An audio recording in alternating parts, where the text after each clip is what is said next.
మరో breaking news చూస్తున్నాం. జంట నగరాల్లో గణేష్ నవరాత్రి ఉత్సవాలపై నిర్వాహకులతో మంత్రి పొన్నం ప్రభాకర్ సమీక్షా సమావేశం నిర్వహించారు. హైదరాబాద్, రంగారెడ్డి జిల్లాల్లోని గణేష్ ఉత్సవ ఏర్పాట్లపై ఆరా తీయాలని అధికారులను ఆదేశించారు. ఇక మండపాల వద్ద ఏర్పాట్లతో పాటు ప్రజలు తీసుకుంటున్న చర్యలపైన దృష్టి పెట్టాలని అన్నారు. గతంలో రంజాన్, మొహరం, బోనాలు విజయవంతంగా జరుపుకున్నాం.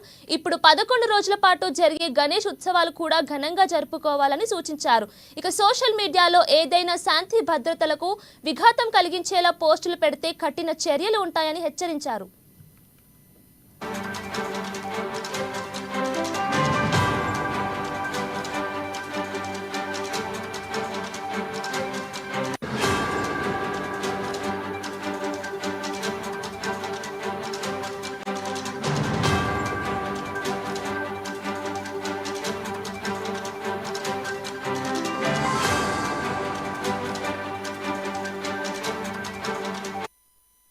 జంట నగరాల్లో గణేష్ నవరాత్రి ఉత్సవాలపై నిర్వాహకులతో మంత్రి పొన్నం ప్రభాకర్ సమీక్షా సమావేశం నిర్వహించారు.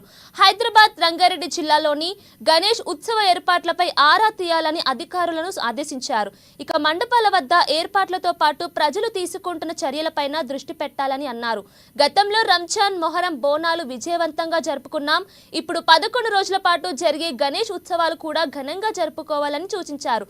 ఇక సోషల్ మీడియాలో ఏదైనా శాంతి భద్రతలకు విఘాతం కలిగించేలా పోస్టులు పెడితే కఠిన చర్యలు ఉంటాయని హెచ్చరించారు.